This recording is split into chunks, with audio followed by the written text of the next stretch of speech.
New York mornings, after a storm, always bring an unreal tranquility. The snow had stopped, but a chill lingered in the air. Haley opened her bedroom window, sunlight streaming through her fingertips. For the first time, she felt city truly alive, no longer just indifference and hurt, but also hope. Since that sensational press conference, the police have officially launched an investigation into Richard, and the media's attention has shifted. The old nightclub case has been reopened, and more evidence has surfaced. Richard's legal team has responded to the case, but he has fallen silent. Online support for Haley has gradually overwhelmed the rumors, and private messages from strangers have become a message of encouragement and sympathy, but true relief had yet to arrive. Life at the villa hadn't fully returned to normal. Security remained tight, with the alarm system tested nightly and police patrols operating at irregular intervals every day.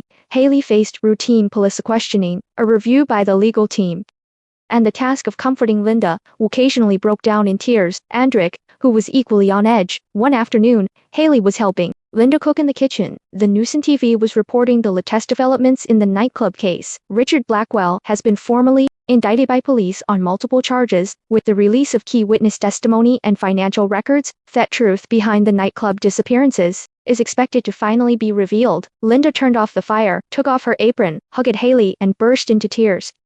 "This is finally over, child. You are braver than anyone else." Haley's eyes also turned red, but she held back her tears. "You taught me how to persevere." At this time, Alexander came in, his face showing a long-lost sense of relaxation. "The police will give further explanation tomorrow. Our lawyers say that it will be difficult for Richard to turn the tables." "What does this mean?" Linda asked. "It means we can finally get a good night's sleep." Alexander smiled lightly, but there was still complexity in his eyes.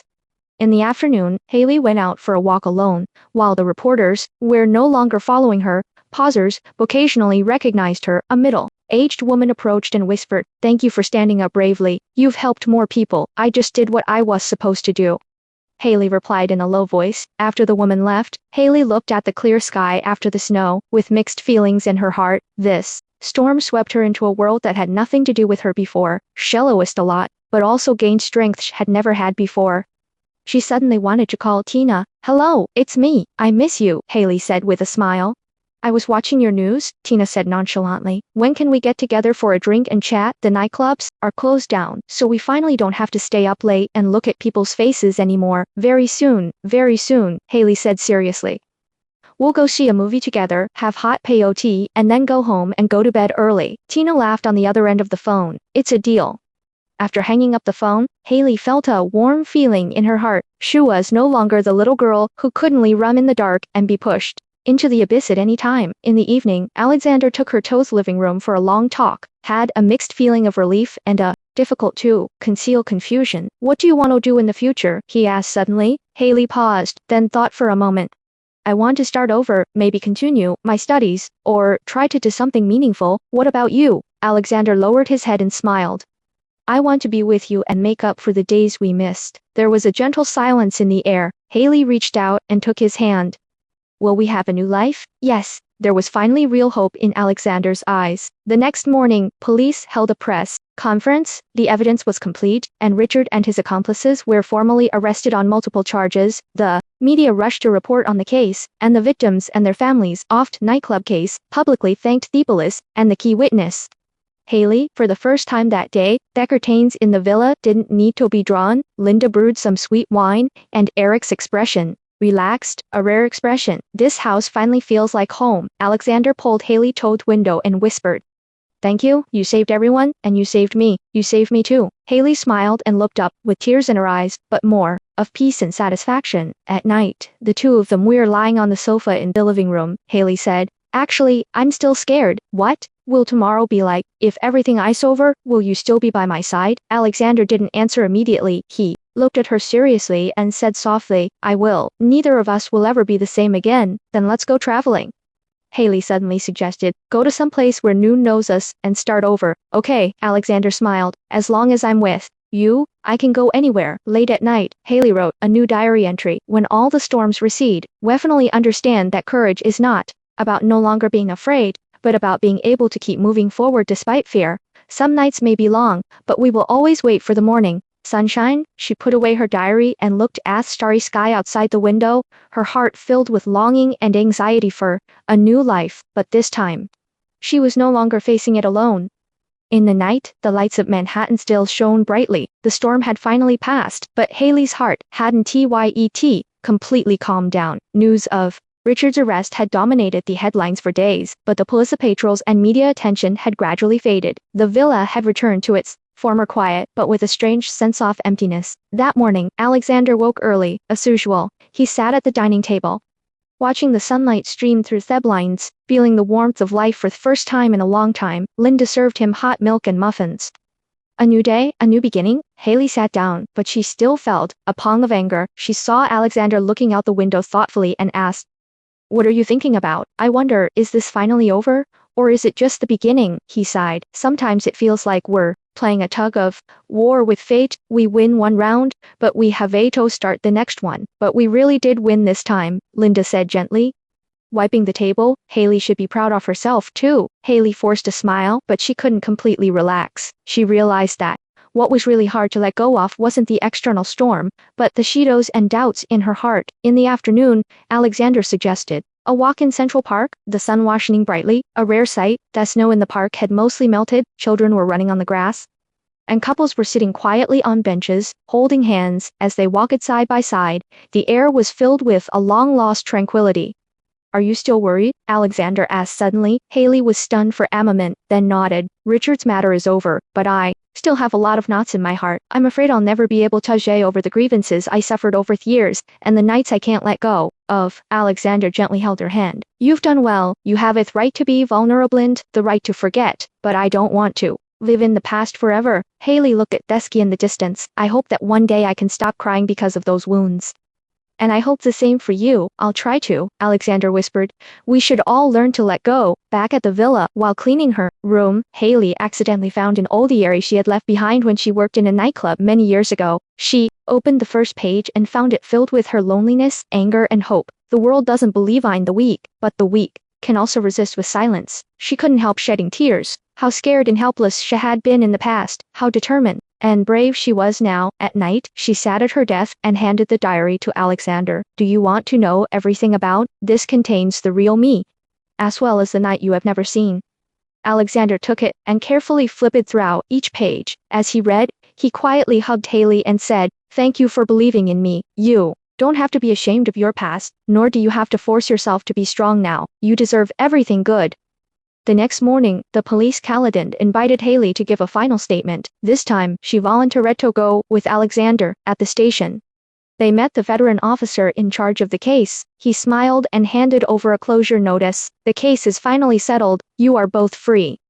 "Thank you." Haley thanked them solemnly. "Actually, I should thank you," the officer said. "It's your courage that has helped to spread the truth and given hope to many people." As they left the police station, Haley breathed a sigh of relief. In that moment, she felt like a weight had finally been lifted from her shoulders. On the way home, they sat down on a bench by the river. Alexander took out a small ring and handed it to her. "The shadows of the past will eventually dissipate. We have let it go. Now, are you willing to start a new life with me?" Haley was stunned. She looked into his gentle eyes, tears welling up in her eyes. "I do," she smiled, tears in the corners of her eyes. Butch was stronger than ever. In the evening, the atmosphere in the villa was relaxed. Linda and Eric, making a rare appearance together, prepared dinner, and laughter drifted from the kitchen. Haley helped set the dishes, occasionally looking up and exchanging glances with Alexander. Alfie, fatigue and anxiety seemed to be healed by this home-cooked meal. After dinner, everyone gathered around the fireplace. Alexander shared his and Haley's story in public for the first time.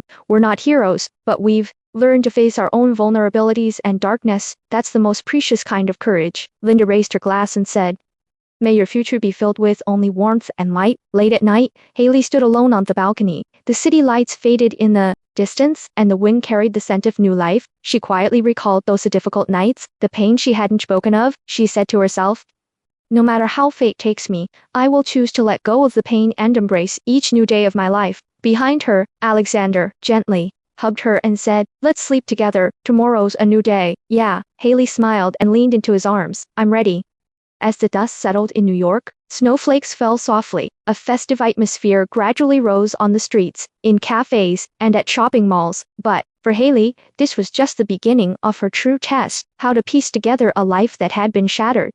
The storm passed, and the villa returned at peace. Alexander and Haley finally stopped living in fear every day, but the emptiness left by the crisis made both of them feel a sense of discomfort. The relaxation after a long period of high tension often makes people suddenly lose their balance. That morning, Alexander was drinking coffee on the balcony when Haley, wrapped in a shawl, slowly emerged. Stretching, she quipped. Finally, we can sleep in like normal people, but we don't seem to be used to it. Alexander smiled bitterly, his eyes gentle. Haley leaned over to him and suddenly asked, do you think everything is too dull? Before, there were big things happening every day, but now it feels so empty. Alexander thought about it carefully and asked her, do you want an exciting life? No? Haley shook her head and sighed. I just felt free all of a sudden. I can't believe it's real. The two smiled at each other, but they both knew in their hearts, the adjustment in daily life is a more difficult test than the crisis. After lunch, Haley went to the cafe, alone to see Tina. After not working for a few months, her old colleagues were very welcoming to see her. Some whispered, others nodded from a distance. And everyone's eyes no longer held in hostility. Tina took her to a corner and sat her down. You're a celebrity now? She scoffed. Why don't you consider writing a book or starting a podcast? Oh, tell your story. I'm not that brave. Haley smiled and suddenly whispered, I'm actually very scared. I'm afraid that after the excitement is over, no one will remember who I am. Don't be silly. Tina clapped her hands. You are more complete than before. True courage, lessen the courage to start over, but some nights I still have nightmares about Richard, the nightclub, and the media footage. The nightmare will pass, Tina comforted. What's important is that when you wake up, there are people who love you waiting for you. The two looked at each other and smiled, and at that moment, Haley truly understood the life she wanted. Back at the villa, Linda was busy preparing dinner in the kitchen. Frost froze the kitchen windows as she hummed a tune, her mood noticeably more relaxed. Where have you been? Linda asked. I chatted with Tina for a while. It seems that everyone is getting better. Linda nodded. You young people have a limitless future. The sufferings of the past will eventually be diluted by new happiness, but I'm still worried that some wounds, no matter how healed, will leave scars. Scars are part of you, Linda smiled, but now you've learned to appreciate every aspect of yourself. After dinner, Alexander and Haley helped organize their study. This room had witnessed countless arguments, tears, and secrets. Now that the dust had settled, they decided to transform it into a own little studio. Half of it would be Alexander's desk, the other half would be Haley's easel and journal. While moving things, the two of them had little arguments from time to time. Haley insisted on putting the easel by the window, while Alexander thought the desk should be closer to the door. You always like to arrange things according to your own ideas. Alexander pretended to be dissatisfied. That's because you like to be in control too much, Haley retorted, but couldn't help laughing. The two of them argued back and forth, but in the end neither could fully convince the other. Finally, Linda came in and acted as the referee. Getting both of them to make concessions, the easel was moved to the east window, and the desk was moved closer to the south wall. You guys are becoming more and more like a family, Linda said with a smile. This little quarrel helped both of them relax. It turns out that true happiness isn't about peace and stability without any disturbances, but about being obliged, argue with the one you love, and then make up as before. Late at night, Alexander and Haley were watching the snow on the balcony. Side by side, they talked about the future. Haley suddenly asked, do you regret involving in your life? Alexander shook his head seriously. My only regret is not cherishing you sooner. I have regrets, too, but if it weren't for that storm, perhaps he would have always been just an ordinary waitress, never knowing that I could choose my own life. What do you want to do now? Alexander asked softly. I want to write about my experiences in the nightclub, and write it for those girls who are still struggling. Haley's eyes brightened. I also want to travel with you to places that only appear in dreams. Okay, let's go together. In the wind and snow, the two people's vows were simple but firm. Before going to bed, Haley wrote in her diary again, life always brings new challenges and trials. After every storm, we must move forward. I am grateful for the hardships of the past and the warmth of the present. I hope I can always be firm, flexible, and brave. When she finished, she walked into the bedroom and saw Alexander waiting for her. She smiled and threw herself into his arms. We all have to move on, together forever, Alexander whispered in her ear. The night is gentle, the lights in the house are warm yellow. Outside the window, the snow has not stopped, and a new story is quietly brewing. New York City still had a chill in March, but the air was already beginning to soften. The world had quieted down after the storm, and each day felt like a slow, profound restoration. There were no more alarms or patrols in the villa, only the occasional rustle of the wind, and Linda's gentle voice in the kitchen. Haley gradually got used to this ordinary life, getting up early to drink coffee with Alexander, shopping and cooking with Linda, and reading in front of the fireplace in the evening. After the initial panic and helplessness subsided, she finally learned to enjoy the stability of life. But a peaceful life is not without its ups and downs. When the crisis subsides, those neglected issues in life resurface: family, identity, future, dreams, and even a sense of belonging. Alexander hadn't scheduled a meeting that morning, so the two of them discussed the renovations of the house while having breakfast. "Do you think we should move?" Haley suddenly asked. "After all, this place holds too many memories. Sometimes I still feel scared when I wake up in the middle of the night." Alexander thought for a moment. "A new environment does help start a new life. Where do you want to go?" "Maybe go visit my hometown," Haley said softly. "I want to see where my mother lived, and I also want to know where I come from." Alexander nodded, his eyes full of understanding and tenderness. "As long as you want, I will accompany you." In the afternoon, Haley sat in a corner of her study, sorting through old belongings, those nightclub work ideas, early photos, and torn letters, all part of her journey of growth, something she couldn't relinquish but couldn't let go of. As she sorted, she wrote down her story, not just for herself, but for all the girls who had once been lost like her. Suddenly, a car horn honked outside its window. It was Tina, who had brought a large box of donuts, and was chatting with her as usual. "Are you really planning to leave New York?" Tina was a little surprised. "Maybe not for long. But I have to go back," Haley smiled. "I want to see my childhood friends, and see if my mother left anything behind." "Aren't you afraid?" Tina asked tentatively. "I'm scared," Haley admitted frankly, "but if I don't go back, this knot will never be untied." They were silent for a moment, then Tina suddenly smiled and said, "You finally become the bravest woman I know." After dinner, Alexander helped her pack. As he folded the clothes, he joked, "You're packing so much, it's like you're going on an adventure." "Life is an adventure," Haley said playfully. "Will you come with me?" Alexander paused and looked at her in the eyes. "I will always be by your side, no matter where you go." Haley leaned on his shoulder, feeling both relieved and nervous. The morning of their departure, the villa was completely quiet. Linda prepared a lunchbox for her. Andrea quietly drove the car to the door. Haley took a deep breath and looked back at the familiar housing and the flowers on the windowsill. "Call us when you come back." Linda couldn't help but hug her. "I will. You guys take care of yourselves too." Alexander took her hand and whispered, "No matter what happens, this is your home." The two of them got in the car and drove off. The skyscrapers of New York gradually shrank in the rearview mirror. But the road ahead was clear and distant. Along the way, Haley's emotions were mixed. The scenery outside the window became increasingly unfamiliar, and she recalled bits and pieces of her childhood, her mother's busy back in the kitchen, the muddy paths in the village, the lights on a snowy night, and the loneliness of her years struggling against fate. "Are you afraid?" Alexander asked suddenly. "A little bit," Haley said frankly, "but it's more of an anticipation. Maybe I'll be disappointed. Maybe I'll be sad, but I need a real return home." Alexander nodded and squeezed her hand. "Sometimes we all need to go back to square one to understand who we are." It was almost evening when they arrived at their hometown. The town was quieter than she remembered, and many of Field's houses were dilapidated, but the familiar streets and empty fields made Haley's eyes tear up. The next morning, Haley went to her mother's grave alone. The winter wind blew through the treetops, bringing the sound of distant church bells. She knelt before the grave and whispered about her years of wandering, pain, and growth. "Mom, I'm finally back. I'm not that helpless little girl anymore." Tears quietly rolled down her cheeks, and she felt the cold stone in her heart finally melt. Alexander stood not far away and did not interrupt. He knew that this was Haley's own reconciliation and rebirth. Back in town, the two walked into an old grocery store. The owner, recognizing Haley, was delighted and pulled her aside to reminisce. Some discussed her past, some envied her courage, and some were skeptical. But this time, Haley remained calm. That afternoon, they were walking along a country road. Haley suddenly said, "When I was little, I always thought only way to survive was to escape. But now I realize that true courage lies in having the courage to return." Alexander smiled gently. "The way home and the distant place, in fact, both belong to you." At night, Haley lay by the window and wrote in her diary, "Some knots can only be untied by looking back. Some people can only see morning light after experiencing the deepest night. I am grateful for storms of fate, and I am also grateful for my former self. After returning, I finally learned to love."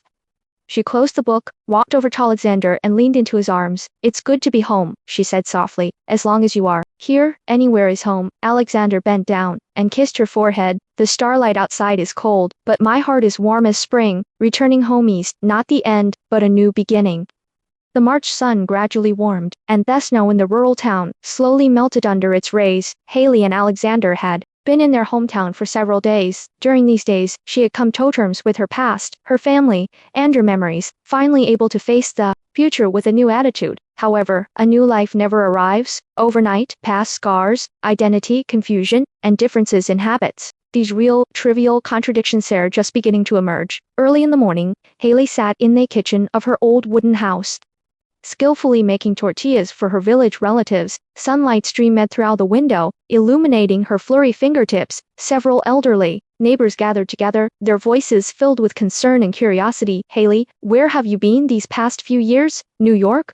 I heard you're very successful now, and you even have a foreign boyfriend, she explained with a smile, carefully handling the probing from her fellow villagers. The interweaving of past rumors and the hustle and bustle of the present made her gradually realize that, even if she were to start her life over again, it would be difficult to return to a completely pure starting point. Alexander was helping to repair the fencing in the yard. His tall stature and gentle demeanor attracted many curious glances and jokes. Children would secretly follow him, asking him why he spoke English and what New York was like. He always answered patiently and even learned a few words from his hometown slang to make everyone laugh. The two looked at each other, both feeling a little amused and helpless. Haley discovered that true happiness does not come from the recognition of others, but from working hard with the people she loves to adapt to the new world. After lunch, Haley and Alexander went to a coffee shop in the old town center. The coffee in the small town was very different from that in New York. It was simple, slightly bitter, and mixed with the taste of soil and sunshine. Are you still used to it here? Haley asked in a low voice. It was a little hard to get used to at first, but no, I feel very comfortable, Alexander said, stirring his coffee with a smile. The people here are very direct and genuine. Yeah, actually, what I fear most isn't the outside world, but the fact that I can't go back to the way I was before. Haley looked out the window at the crowd. When I was little, I always wanted to escape, but now I understand that both home and faraway places require courage. Alexander took her hand. We can create our own home, wherever it is. In the afternoons, the two helped renovate the library at the village primary school. Haley taught the children to keep diaries, sharing their stories about New York, and encouraging them to pursue their dreams. Alexander played soccer with the boys, and occasionally discussed educational and social disparities with local teachers. Night fell and the countryside breeze picked up. On their way home, the two of them walked slowly along the edge of the field, the setting sun stretching their shadows out. Suddenly, Haley said, "Do you think we can survive here?" Alexander stopped and looked at her seriously. No matter where we are, there will be problems. We can try, and if it doesn't work, we can go back to New York. If we stay, we might have to face a lot of practical troubles, Haley whispered. Income, status, habits, someone might even oppose our relationship. But if we go back, will we lose the peace we have now? Alexander sighed. The two looked at each other, their hearts full of uncertainty and hesitation. A happy life is not just about passion and romance, but more about persistence, tolerance and change after a mess. That night, the two men sat around the table with their families. Relatives discussed the next day's farm work.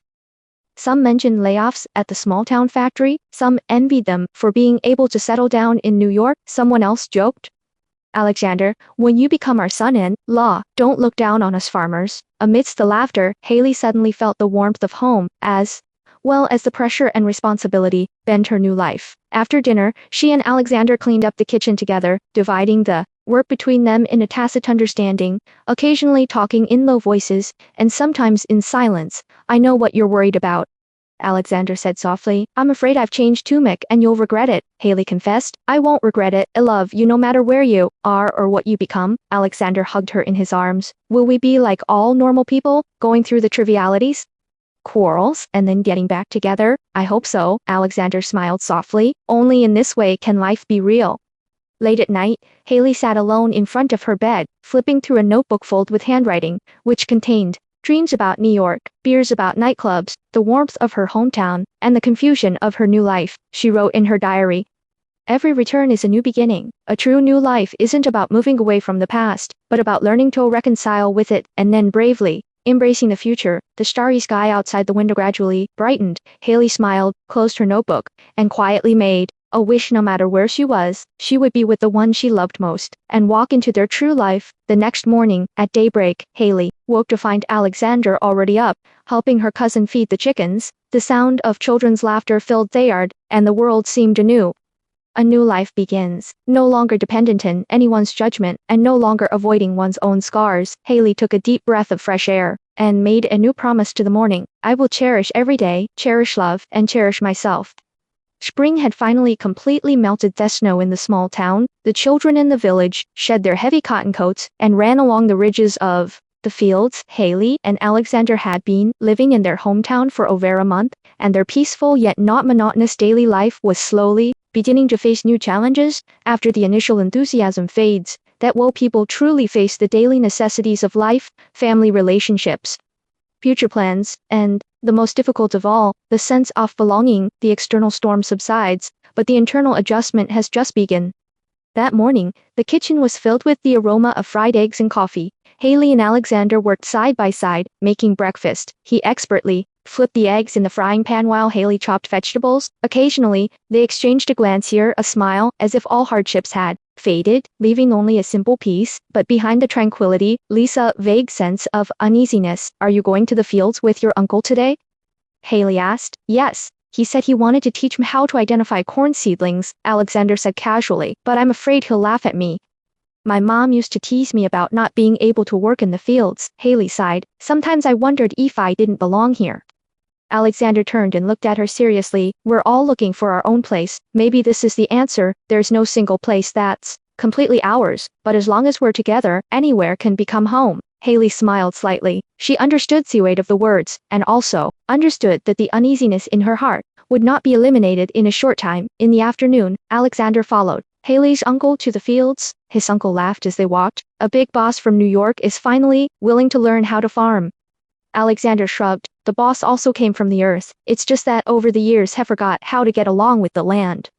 Farm work was simple yet demanding. The smell of sweat mingling with the earth. Alexander struggled to keep up, but was still teased by the children for his lack of skill. He paid no mind to it, even teasing them with English words.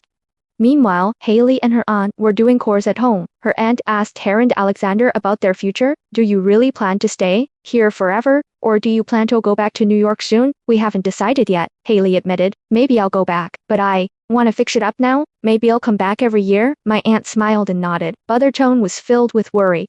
Girls should have their own opinions, but you have to ask Alexander clearly. Is he really willing to stay here? It's easy for a man to say something, but what he thinks of you is what matters most. Haley smiled bewilderedly and said nothing more. She knew that Noon's growth, struggle, or belonging could depend on another person, even the one they loved most.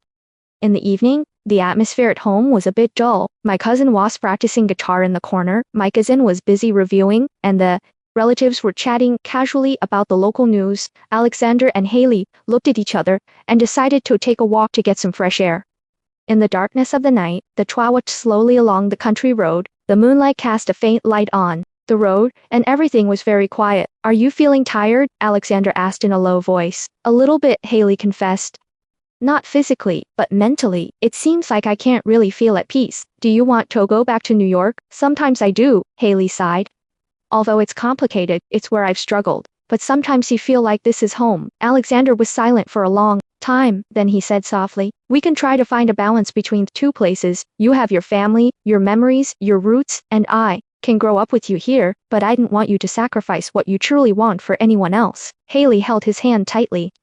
You too, don't force yourself to stay in a place that doesn't belong to you just for me. The two walked home, neither of them finding complete answers. That night, Haley lay awake for a long time. She thought about the New York night sky, the morning mist in the small town, loneliness and fear of the nightclub, and the gentleness and peace of each day. No, early in the morning, she walked alone to the old church at the village entrance. The wooden doors creaked, and a cold wind blew away the dust of the past. Haley sat on a bench and prayed silently. May I have the courage to face every choice in the future, whether it's pursuing my dreams in the big city, or protecting my family in my hometown. When I got home, Alexander was waiting at the door. He handed me a cup of hot tea and said with a smile, I figured it out last night. Maybe you can create our own life, spending half the year back home, half in New York. You can continue your studies in writing, and I can do some agricultural investing here and go back to handle the company. Really? Haley opened her eyes wide.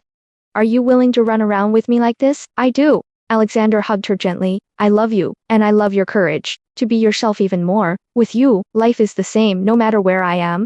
Haley hugged him tightly, and the confusion in her heart finally dissipated. That evening, the family gathered for dinner. For the first time, Haley spoke of her plans.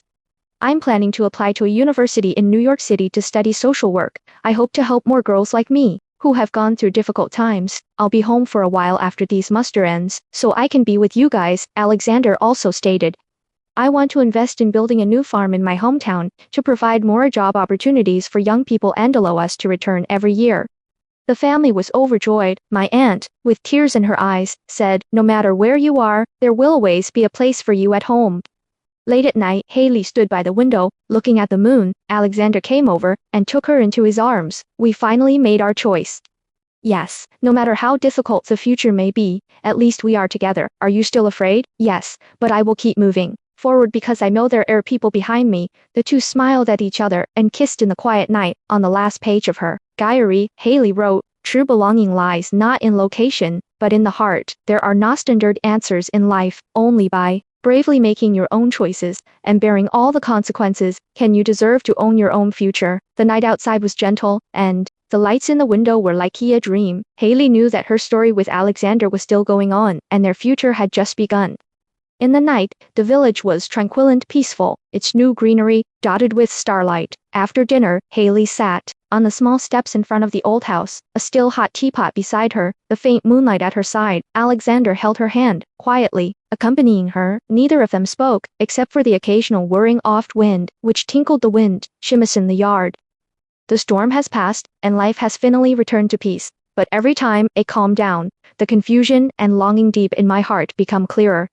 Lately, life has been filled with both trivialities and tenderness. Hallie volunteers at the town primary school, teaching children to read and write stories. Alexander is busy working with young people in the village to establish an agricultural cooperative, each busy. During the day, they gather around the dining table in the evening to share their experiences, joys, and sorrows. But even with such a plain and warm atmosphere, there are still some unspoken worries in each other's hearts. That morning, Alexander was sorting tools in the yard. Haley came over with coffee and sat down next to him hesitantly. Do you think our current life will continue like this? She asked, her tone serious and soft.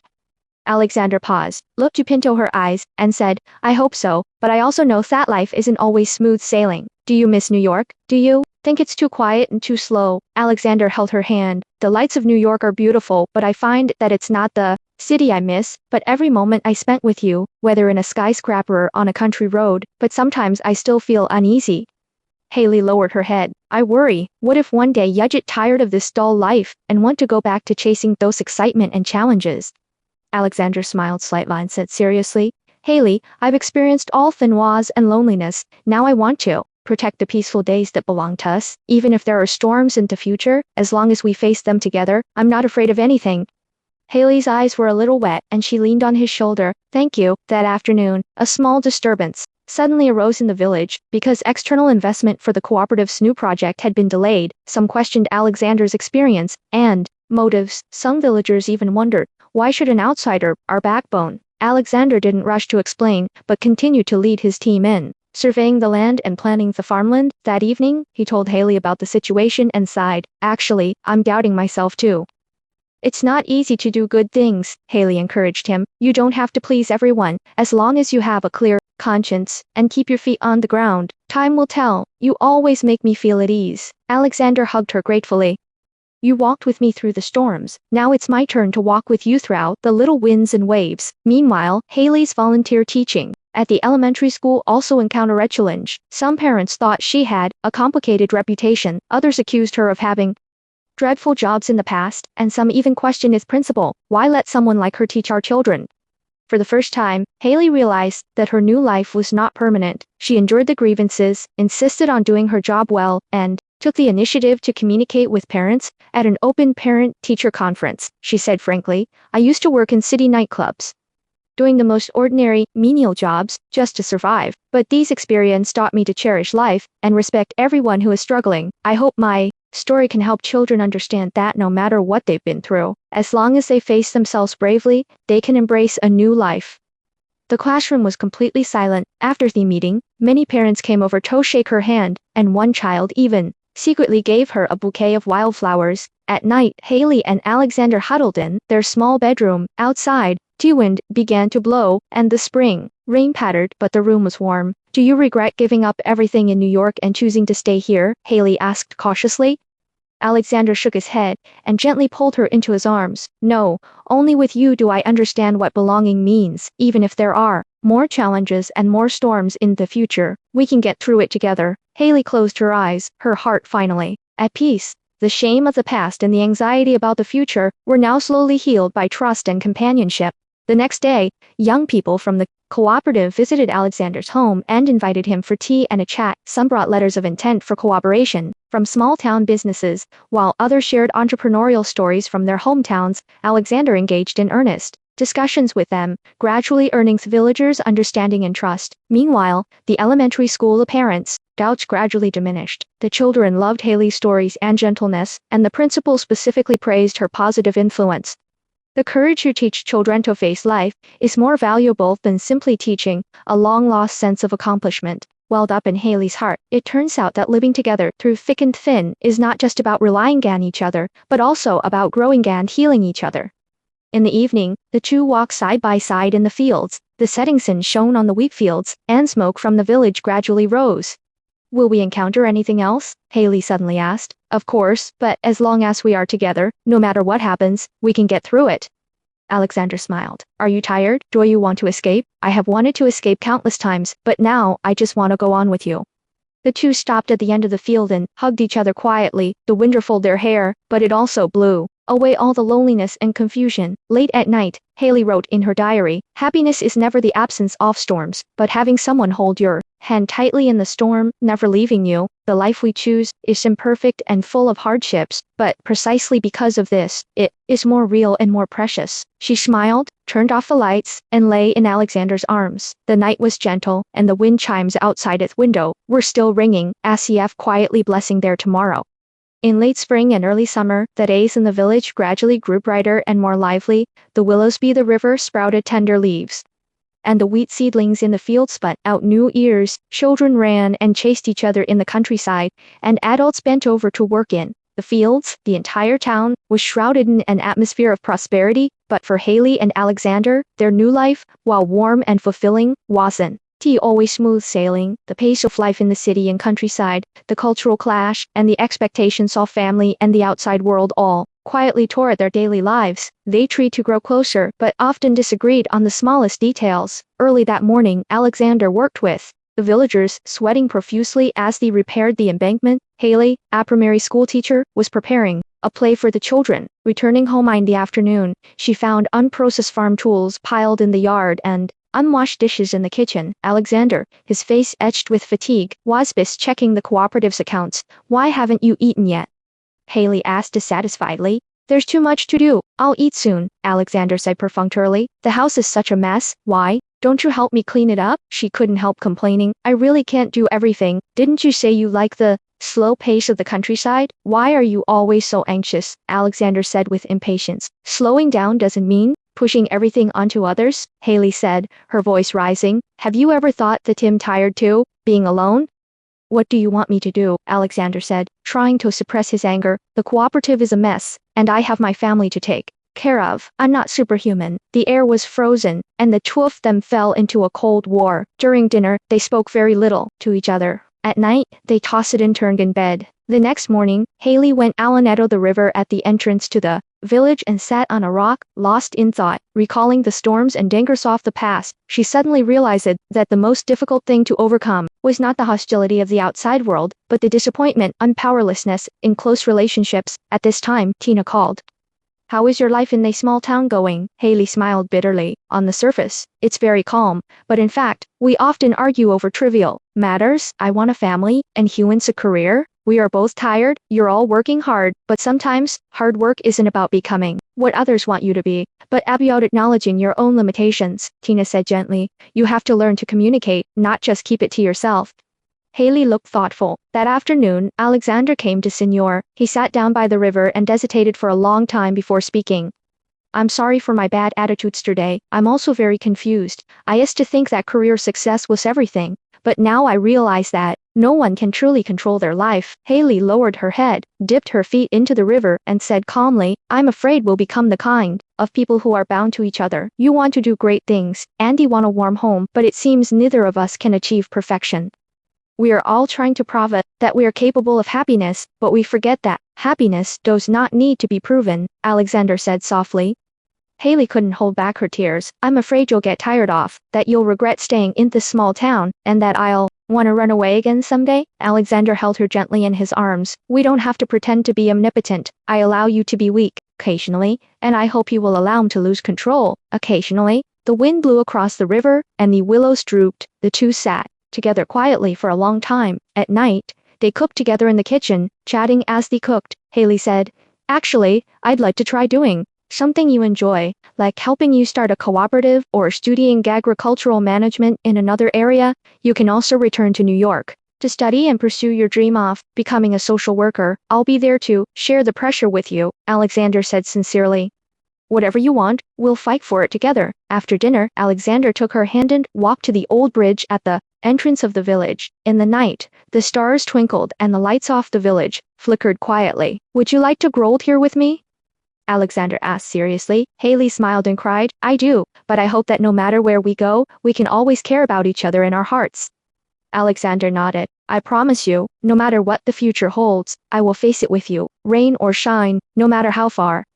A few days later, the cooperative's new project progressed smoothly. Haley's children's play, directed by her at the elementary school, received rave reviews from the entire village. Life continued, amidst both tenderness and trials. On weekend nights, a celebration party was held in the yard. The villagers sang and danced. Haley and Alexander held hands and slowly spun around the bonfire under the starry sky. He whispered in her ear, You are the best choice. INMY life, no matter how unpredictable fate is, as long as you are with me, I have the courage. Haley leaned on his shoulder and heard her heartbeat and the night wind blending into the most beautiful song. Late at night, Haley wrote in her diary, Happiness doesn't lie in the absence of conflict, but in learning to understand, forgive, and protect each other in the midst of conflict. A true commitment isn't made in wedding vows, but in holding each other's hands, day after day, in ordinary life. She closed the notebook, looked at Alexander's peaceful, sleeping face, and finally fell asleep peacefully. Outside the window, insects chirp in the summer night, and the wind carries them far away. The story is not over yet, but my heart is at peace.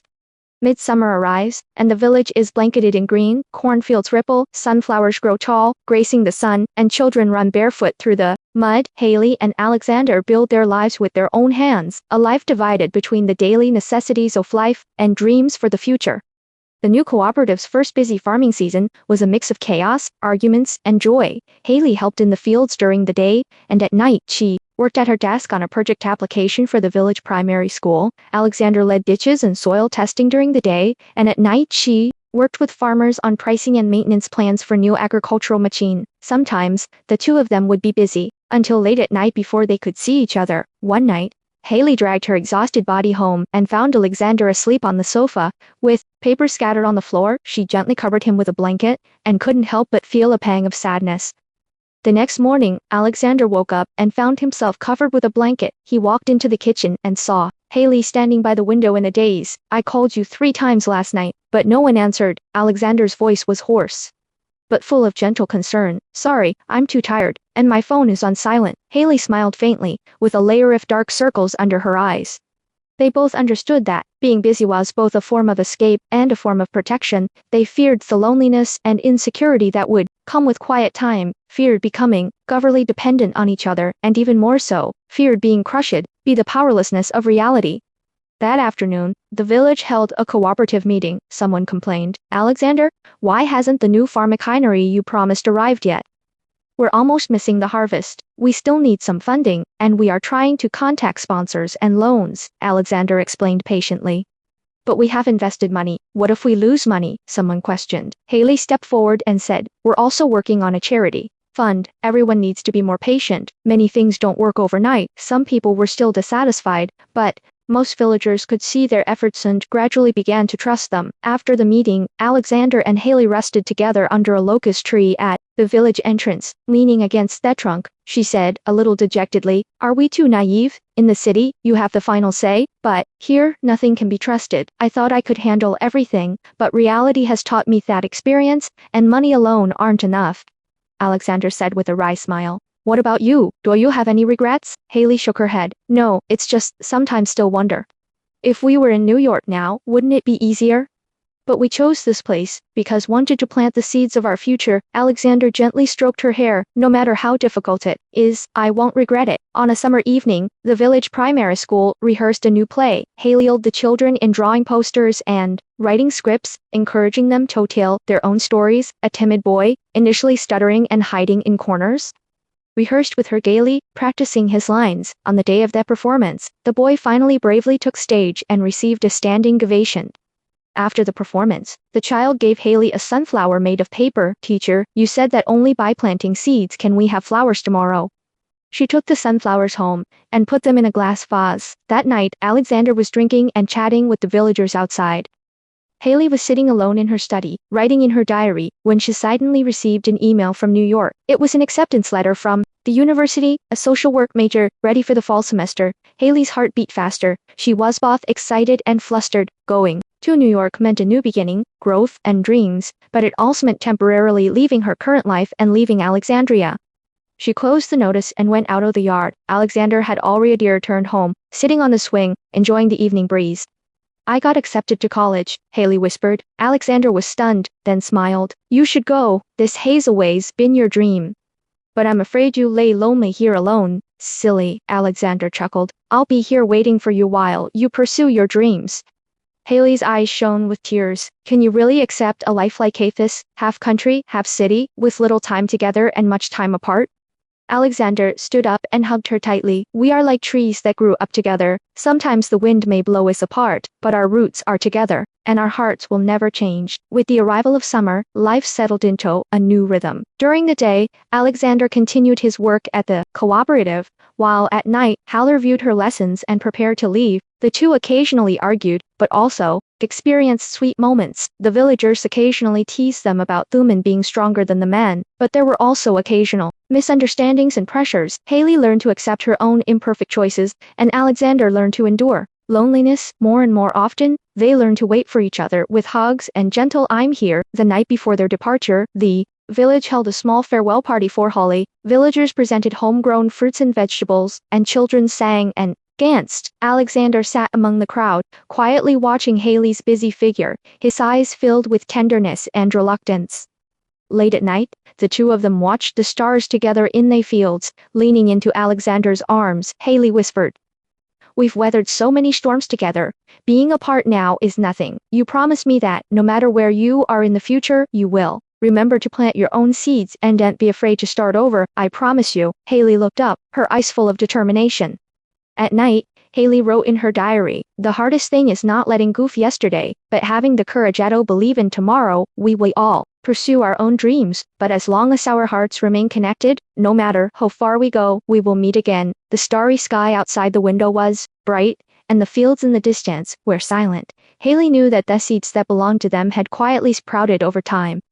On a late summer morning, the village was enveloped in the aroma of freshly cut wheat straw. Before dawn, Haley was already packing her belongings in her room. The desk was piled high with thick books, letters, diaries, and souvenirs given by the villagers. From the yard, Alexander could be heard whispering with the villagers about the harvest, the cooperative's plans, and the impending departure of his beloved.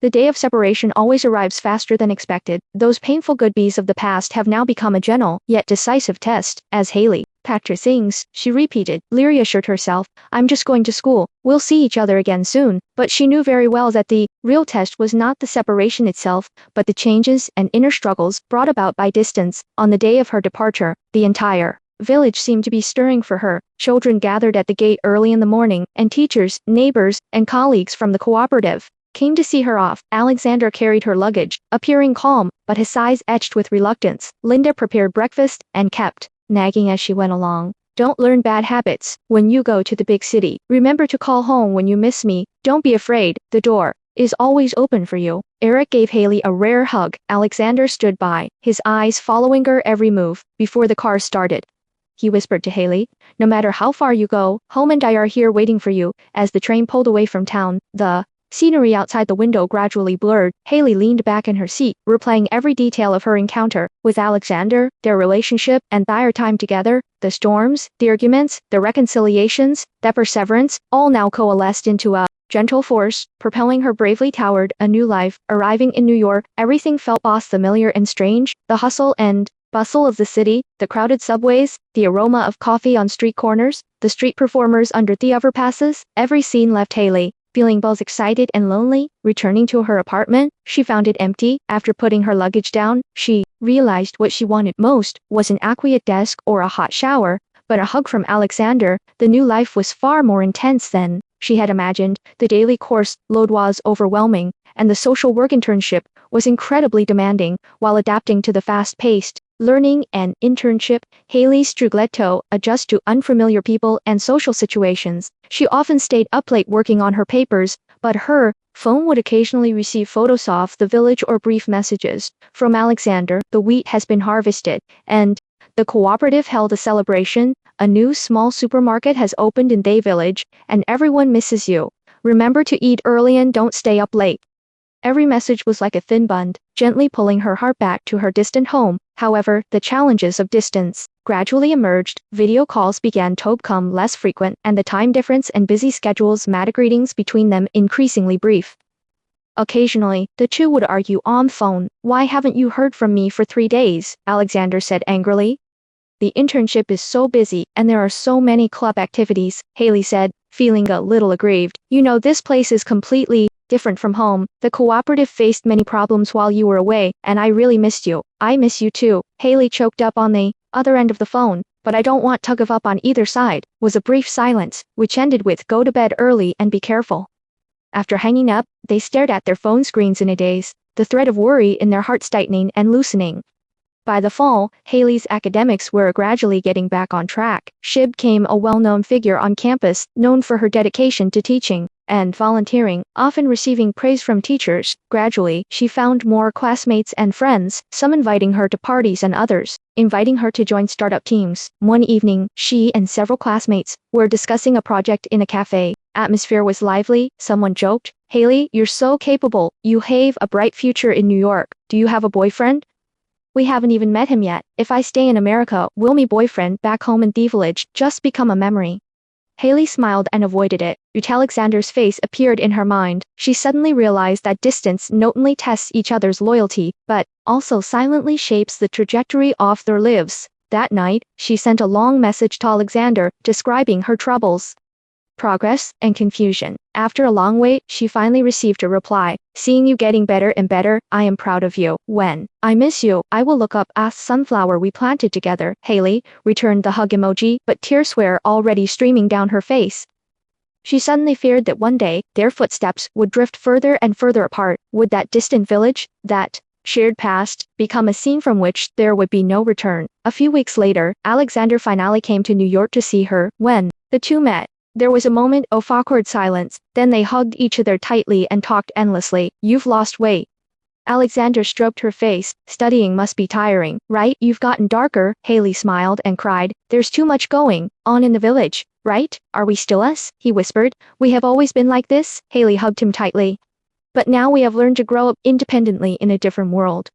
The few days together passed quickly, and when they parted, they were both remarkably calm. Returning to their respective lives, they finally learned that love is not about constant companions, but about trust and concern that transcends distance. Before winter arrived, the cooperative had a good harvest, and the village sent a large box of potatoes, corn, and apples. Haley unpacked it downstairs in her dorm, and the onlookers cheered. "Your family is so lovely," she smiled and cried, holding a potato in her palm, as if grasping the warmth of her hometown. At night, she wrote in her diary, "Distance can separate our bodies, but it cannot separate our hearts. No matter how far we go, we will always care about each other and echo each other.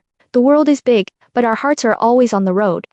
Lights flickered outside the window. The night deepened. Haley gazed into the distance, knowing that her love would not fade with distance, but like a seed, it would continue to grow through seasons, time, and space. Winter arrives earlier in New York City than in the countryside. By early December, Christmas lights are already ablaze, and the air is filled with the aroma of cinnamon and mulled wine. Hallie spends her days commuting between the library, her internship, and the subway. The pressure of school, tediousness of her internship, and the loneliness of the city sometimes wake her in the middle of the night, yearning for the distant fields and the warmth of her home. But the most unbearable thing is the longing for Alexander late at night. When the city lights are ablaze, Haley's nose would suddenly tear up over a song or a casual conversation. Distance tests her will and constantly questions her future choices. This week had been particularly busy. That year-end thesis and social research had kept her on edge. On Friday evening, she had just finished a day of internship and returned to her apartment exhausted. Before she could even change, her phone rang. It was Alexander's video call. "Are you free tonight?" He was standing on the screen, with the familiar New York street scene as the background.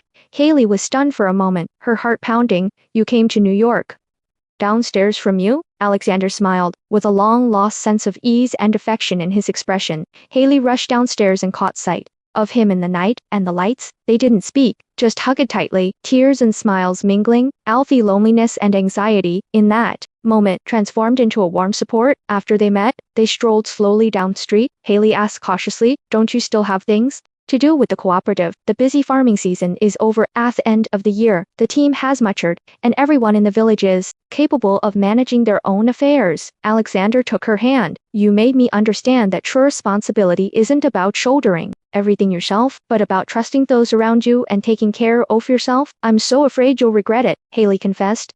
"Sometimes we're so far apart. I wonder if I should just end this relationship sooner rather than later." Alexander stopped and looked at her tenderly. "You know what? I've never regret a single day. When you were here, I longed for you to be by my side every day. When you were not here, I used all my efforts to make myself more worthy of you." Haley looked up at him, tears in her eyes. "But our paths will continue to diverge. You return to the village, and to stay in New York. There may be a future even further in the future. Let us cherish every reunion, and not fear separation," Alexander said firmly. "Everyone needs their own growth and freedom, but we can also choose to draw closer in every encounter." Weekends in New York City were like a sleepless feast. Days were spent touring museums, browsing bookstores, and enjoying coffee. Evenings were spent cooking together, watching movies, and cuddling on the couch. The city's hustling bustle softened, and in their small apartment, they rediscovered a long-lost sense of rapport and security. Every moment spent together seemed to be infinitely prolonged, as if all the love and companionship were to be stored up to withstand the next inevitable separation. This reunion allows both of them to be more honest about their fears and desires. Late one night, Haley was in the kitchen making hot tea for Alexander, and the two talked about the possibilities of the future. "If one day you want to stay in New York, can we really be together forever?" Haley asked softly. "I have thought about it," Alexander nodded, "but I also hope you won't sacrifice your dreams for me." "What about you? If I choose to return to the village after graduation, will I regret giving up city life?" "I won't," Alexander said with a smile. "We can decide the next step together, without being controlled by anyone else's plans. You are free, and so am I, but we can always make a part of our lives for each other." Haley leaned into his arms and whispered, "I used to think love was everything. Now I understand that the best love is to make each other better versions of ourselves, and then face every storm in life together." The brief reunion passed quickly. On the day of their separation, the two didn't exchange many sentimental words. They simply hugged quietly at the airport and said goodbye to each other. "Don't work too hard," Alexander whispered. "You too, take care of yourself. The next time we meet, it might be in a field, or at a subway entrance, or maybe in a new city, or a brand new country. No matter where, we'll see each other again."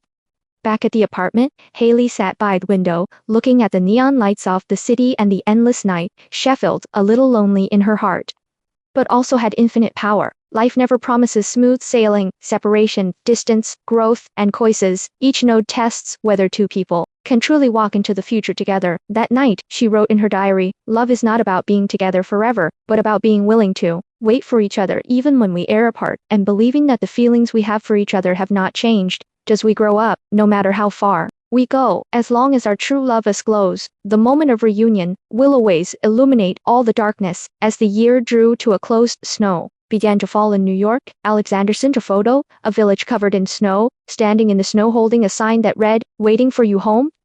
Haley smiled and replied, "Soon, very soon." She turned off her phone, turned off lights, and went to sleep with a heart full of courage and anticipation. Snowflakes fell silently outside, and between the city and the village, their story still flowed warmly. Spring has once again arrived in the northern villages. The thick snow is slowly melting, and the earth's eyes awakening with a warm, moist scent. Haley spent her most intense, yet fulfilling academic year in New York, defending her thesis, undertaking interns, attending gatherings with friends, and learning to navigate the world of big cities. All of this has made her more confident and driven her to return to the land that belongs to her, to the home she and Alexander share. Separation fueled longing and growth deepened her understanding that going home wasn't just a physical journey, but also a spiritual haven. Her connection with Alexander remained constant, but its initial warmth gradually shifted to a deep concern. They learned to weave together their daily lives and their innermost thoughts through texts, phone calls, and the occasional video chat. On an early June morning, Haley stood in the airport terminal, suitcase in hand. Friends showered her with hugs and well wishes. Some joked, "You've truly become a small-town goddess," while others gave her a New York City guidebook and a small-town life manual. Haley said goodbye with smiles and tears. She knew she was returning not just to her old village, but to a new self and a new life of her own. The northern sky was just beginning to turn pale as the plane touched down. The village air was still crisp. The newly planted corn in the fields was already green, and smoke curled from their rooftops. Alexander was already waiting at the station, along with Linda, Eric, and even a few elementary school students. Seeing her disembark, Alexander reached over and hugged her tightly. "Welcome home," he whispered. At this moment, all the bitterness of wandering turned into a tear, sliding down Haley's eyelashes. When they got home, the yard was already festooned with streamers, and neighbors had come to congratulating, bringing homemade bread, vegetables, and potatoes. The children were running around in the yard, and Linda pulled them aside, mumbling, "You've got to stay a few more days this time. The family's waiting for you." For dinner, Alexander specially prepared Haley's favorite roast chicken and cream of mushroom soup. At the table, everyone chatted about the latest happenings in the village. Haley ate and laughed, her eyes sometimes tearing up. She suddenly realized that going home wasn't an escape from city life, but a courageous act of choosing warmth and protection. Once again, after growing up, wandering, and being lost, in the dead of night, Haley and Alexander sat in the yard counting thesters. The sounds of night birds could be heard from the distant fields. "You've changed a lot," Alexander whispered. "You too." Haley looked at him with a smile. "I remember when we first met, you always looked like this aloof, urban elite. Now you can get along well with the villagers." Alexander squeezed her hand. "Perhaps we are both the light in each other's lives. It's you who Madim want to stay. It's the village.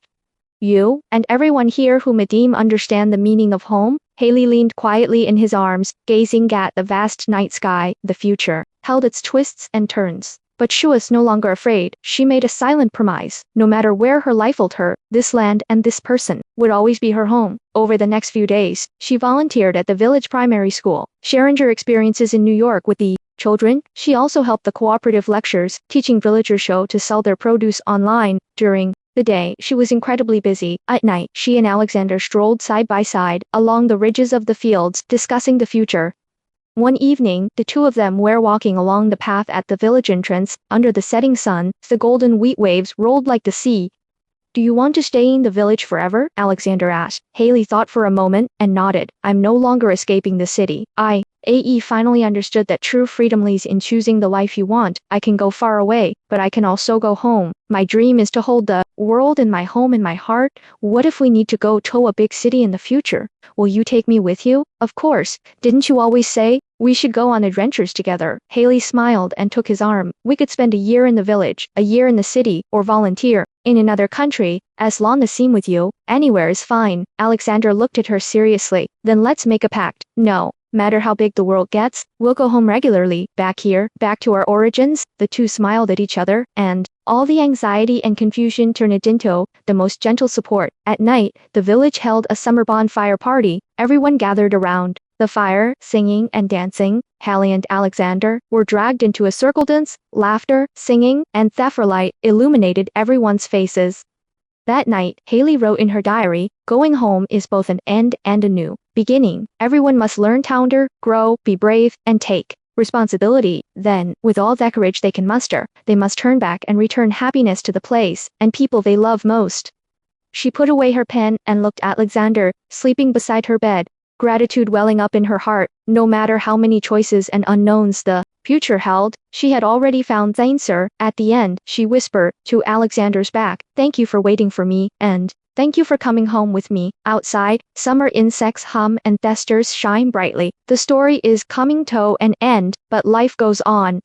In the early summer village, every breeze carried the fragrance of new wheat and the rustling of pine trees in the distant mountains. Haley had been home for several weeks, rebuilding her life with Alexander between the fields, the classroom, and the village. Days were busy, nights were gentle, and on the surface, their world seemed peaceful and almost perfect. But just as the new balance was established, the tension of life quietly emerged again. Early that morning, Alexander received a call from a partner in New York. They urgently invited him to become a partner in a major agricultural project. Fee terms were generous, and the opportunity was rare. As he hung up, his brow furrowed slightly. Haley, preparing breakfast in the kitchen, Zaglu overheard the conversation and felt a sense of unease. At the breakfast table, the air was filled with a silent tension. "Who called just now?" Haley asked casually. "Friends in New York. They want me to come back and work on a new project, which will take quite a while." Alexander paused, looking at her seriously. "I haven't agreed yet, but I just want to discuss it with you." She stirred the milk, speechless for a moment. She understood that this choice wasn't just a matter of staying or leaving, it was a true crossroads in her life. If he left, what would become of the cooperative? If he stayed, would he miss out on a rare opportunity for growth? If they were separated once again, would they drift apart? One afternoon, Haley was helping elementary school students with their writing. One child asked her, "Teacher, don't you like each city? Why did you come back to live in the village?" "I like both," Haley replied with a smile. "Everyone has their own place. Sometimes home is far away, and sometimes it's right next to them. The key is where you want to go most." The child seemed lost in thought. Booth Haley knew that adults' choices were far more complex than children's. She could bravely return from the city or confidently venture far afield, but to another person or group of people joined the journey, the choice became difficult and burdensome. In the evening, Alexander was repairing farm machinery in the yard. Haley came over and they sat side by side in the shade of a tree. "Do you want to go to New York?" she finally asked. Alexander was silent for a long time, then confessed, "The opportunity there is very important to me. However, the village project also requires me, and I can't bear to leave you and our home here." "Are you afraid that we won't be able to hold on if we're separated for a while?" "A little," Alexander admitted. "But I'm more afraid that you'll give up your world for me. The last time you went to New York to study, we both had a hard time, and we grew a lot. I've come to know that love isn't about mutual sacrifice, but about sharing the burden." Haley nodded and said in a low voice, "I actually want to try a new life, too. If you decide to go to New York, I can go with you, or we can spend half of the year, one in the village and the other in the city. Aren't you afraid of being separated?" "I'm afraid." Haley smiled bitterly, "But I'm more afraid that we'll be stuck in the same place your whole lives, and miss out on who we really want to be."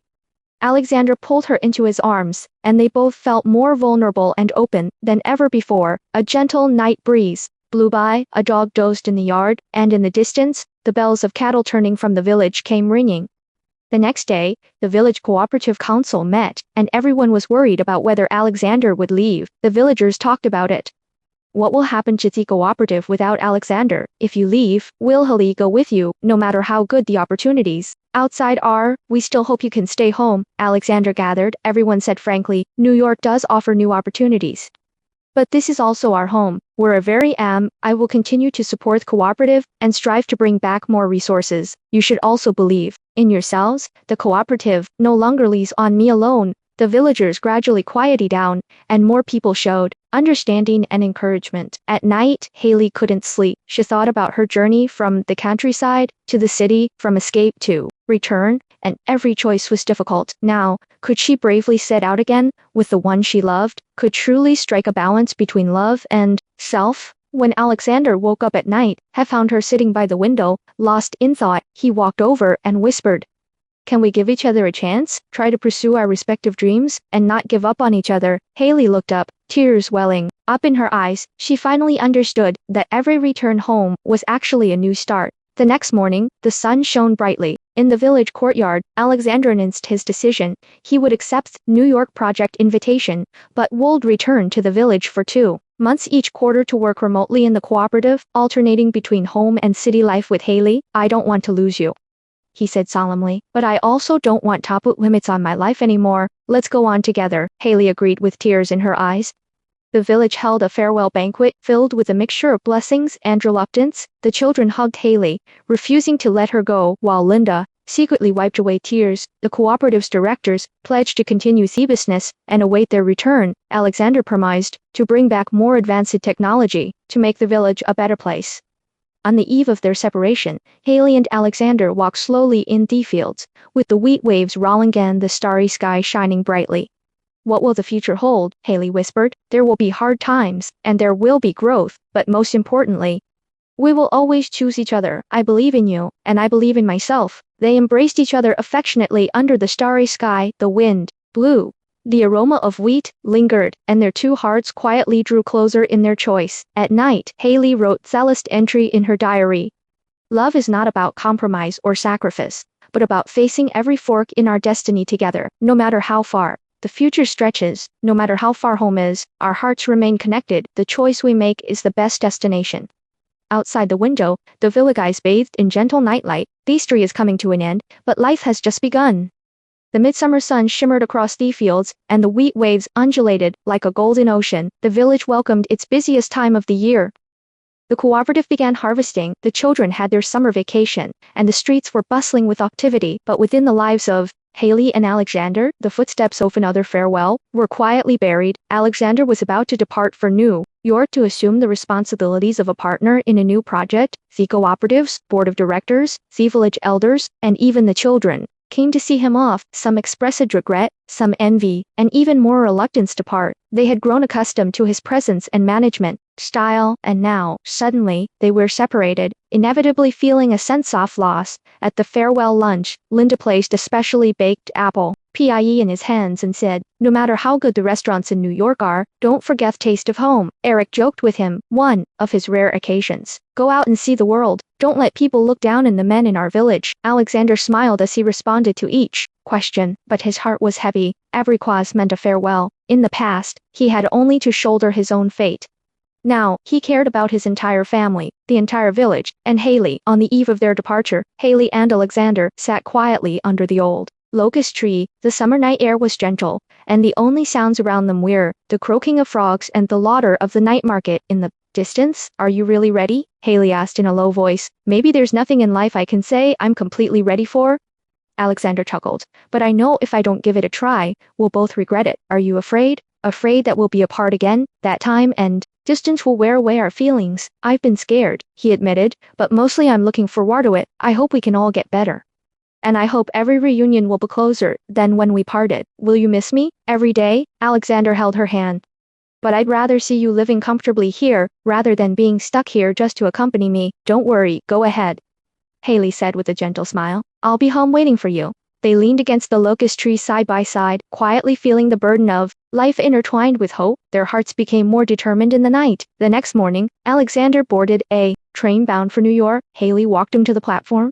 Looking out the window at him, the word goodbye caught in her throat. As the train started, Alexander waved to her. Haley, holding back her tears, simply smiled as she watched him depart. On the way home, the wind blew through the golden wheat waves. Every separation is a new growth, and every persistence is a personal choice. Life went on as usual. The cooperative encountered new challenges. Loans from financial institutions suddenly tightened. Farm machinery malfunctioned, some young people left for work, and the village became overwhelmed with responsibilities, leading to complaints of stress. Haley became the backbone of the board of directors, meeting with everyone daily, leading inspections, and frequently meeting with Alexander via video conference to resolve issues. But more often than not, she sits alone in the night, pondering, what is the life we want? Can love truly remain fresh when we're separated, each busy and pursuing their own dreams? Life in the village is always full of small twists and turns. One night, a harvester in the cooperative suddenly stalled. The technician couldn't be reached, so Haley and several directors rushed to the field. In the darkness, she led the charge, checking these circuits and contacting the repair center. Working until the early morning, they finally got the machine running again. "You are truly a heroine," an older sister gave a thumbs up. Haley smiled bitterly. "If I'm not stronger, how can I wait for that person to come back?" Returning home exhausted, she received a voice message from Alexander. "Thank you for your hard work. I'm proud of you. I'll fly back to see you once I finish the project." Late at night, she sat by the window, her heart entangled with tenderness and uneasiness. Meanwhile, life in New York wasn't easy. Alexander faced immense pressure. Projects required coordination with multiple parties, the market was unpredictable, and undercurrents of conflict among colleagues. He often walked alone on the brightly lit streets after working overtime, hearing the quiet question in his mind. Is this really what I want? Can I still go on hand in hand with Haley? On the phone, he and Haley sometimes discussed trivial matters of life, and sometimes argued. Who can you ask for help with the cooperative? I don't want to distract you all the time. I have to handle my own things myself, but I'm here, and sometimes I wish you could rely on me a little more. We'll get used to it, won't we? After every argument, they both cried at night, but apologized the next day. Every misunderstanding and reconciliation was a test of the relationship and a catalyst for growth. With the arrival of autumn, the villagers again welcomed the harvest season. Haley led the villagers in a harvest festival, where young people from the cooperative performed folk dances and children chased each other in the wheat fields. She raised her phone and shared this joyful scene of waving wheat fields with Alexander, who was far away. On the other end of the video, Alexander was staring blankly at the screen in his office until a colleague urged him to come downstairs. He smiled and replied, "When I come back next time, we'll dance together again." At night, Haley walked alone on the ridge of the field, and the words kept echoing in her mind. Can the path we have chosen really bring us together to the end? She wrote in her diary, life never has just one answer. Everyone must choose between love, responsibility, and dreams. We choose to believe in each other, and believe that the distance is only temporary. The future is unknown, but the direction of the heart is always clear. She looked up at the starry sky, her heart as firm as ever. The first snow of winter finally fell quietly in the night, blanketing the village, fields, and rooftops in a blanket of silver. Haley stood by the window, quietly gazing out at the familiar yet lonely world outside. Alexander had been gone for 3 months, and the pace of life in the village had slowly frozen. Yet her heart hadn't found true peace for a moment. The cooperative's operations are back on track, and the village children remain enthusiastic. She remains the trusted pillar of the adults, yet she's also one most vulnerable to loneliness. Every night, she thinks of the lights off New York, the roar of the subway, Alexander's embrace, and whispers, wonders if she's pinning her happiness too far, too reliant on a future reunion. On that day, an unexpected event occurred in the village. Heavy snow blocked roads, and the last batch of agricultural products that the cooperative was sending to the city was stranded in the town. Several drivers were guarding their trucks in the cold wind. When the call came, Haley was teaching an elementary school class. If we can't ship it out, the season's income will be affected, said a council member anxiously. I'll be right there. Haley dropped everything and set off with several young villagers, braving the snow and wind. When they arrived in town, the trucks were frozen solid, and the drivers huddled in the cabs wrapped in blankets. While she negotiated with town government to borrow hot water and equipment, she reassured everyone, just hold on until tomorrow morning. Once the temperature rises, we'll be back on the road. On a snowy night, everyone gathered around a kettle to keep each other warm. Someone murmured, if only Alexander were here, he'd always find a way. Haley smiled dryly. We can get through this without him. You're all stronger than you think. She didn't sleep a wink that night. In the wee hours of the morning, the phone suddenly rang. It was Alexander calling from New York. I saw on the news that their roads are blocked by heavy snow where you are. How's it going? I'm still alive, but I miss you a little. Haley laughed hoarsely. You're great, Haley. You're not just the person waiting for me to come back. You're the pillar of support here. On the other end of the phone, both of them were silent for a long time, and only the sound of the wind on the snowy night could be hard traveling through time and space. As daybreak approached, the snow gradually stopped. A bulldozer finally cleared path through the town's highway, allowing trucks to set off. The driver excitedly high-fived Haley, saying, "You're more useful than any man." On the way back to the village, Haley felt her heart become particularly determined. Whether with Alexander or not, she could protect this home. Meanwhile, in New York, Alexander was experiencing a major career shift. The project he spearheaded was finally accepted by headquarters, and he became a team leader. At a celebratory banquet, his colleagues toasted him, but amid the rapturous applause and bright lights, he felt a pang of emptiness. Outside the window, snowflakes fell, illuminating his lonely reflection. After the party, he walked back to his apartment alone. On the way, he sent Haley a text message. Miss you, really miss you. A moment later, his phone vibrated. It was a video from Haley. In the village at night, she and the children were building snowmen in the snow, their laughter ringing. He heard her whisper, I can live well without you, but the world would be more complete if you were here. At that moment, Alexander finally understood that all the running around and struggles in life were ultimately just to keep a home with the one he loved. A few days later, the snow in the village melted. While sorting materials in the elementary school office, Haley heard a car horn outside. She looked up and saw a black car slowly approaching. Alexander, wearing a dark coat and carrying luggage, walked against the winter sun. She couldn't believe her eyes, so she rushed out and threw herself into his arms. Are you crazy? Why did you come back suddenly?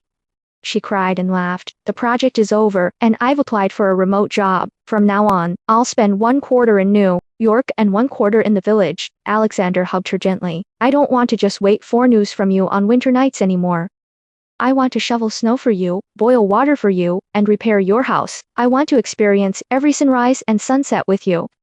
The two hugged each other tightly, and their tears and laughter melted all barriers. Life after reuniting didn't immediately return to a fairy tale bliss. Alexander had to adjust to the slower pace of the village and the inconveniences of remote work, while Haley continued to juggle school, her SEO, OP, and her family. Occasionally, they argued over trivial matters, such as poor internet signal, the village elders' unfamiliarity with modern lifestyles, and the struggle between invitations from city friends and responsibilities back home. But more often than not, they shared a tacit understanding. Alexander would walk with Haley in the village and listen to her stories of the day. Haley also learned to understand his passion for his work and was proud of high sports. At night, they would read books side by side in front of the fireplace, discuss the future, or just spend time together in silence. The village gradually recovers, and a new spring is approaching. With Alexander's help, the cooperative has introduced new equipment, and the school has started winter camp. Haley leads the children in writing dreams of the future, while Alexander participates in agricultural technology lectures in the village. The two are both partners and builders of the village's new life. One night, the village was ablaze, with lights, melting snowmen were piled in the yard, and children were dancing around the bonfire. Alexander whispered in Haley's ear, remember when we used to ask each other, where is home? Haley looked him in the eye and answered firmly, home is in our hearts, in the lives that protect each other. Alexander smiled and kissed her. No matter where we go in the future, we will be together. Late at night, Haley wrote in her diary, the world is vast, and the road ahead is long. Everyone must learn to walk alone, yet also bravely. Await the intersection of fate. The best love is when you find yourself as you grow, and then walk side by side with the one you love most, into every storm and dawn of life. Outside the window, the snow has melted and new buds are quietly emerging. After countless wanderings, growth, and choices, the two hearts finally return to the same harbor. Follow us. There's much more great content.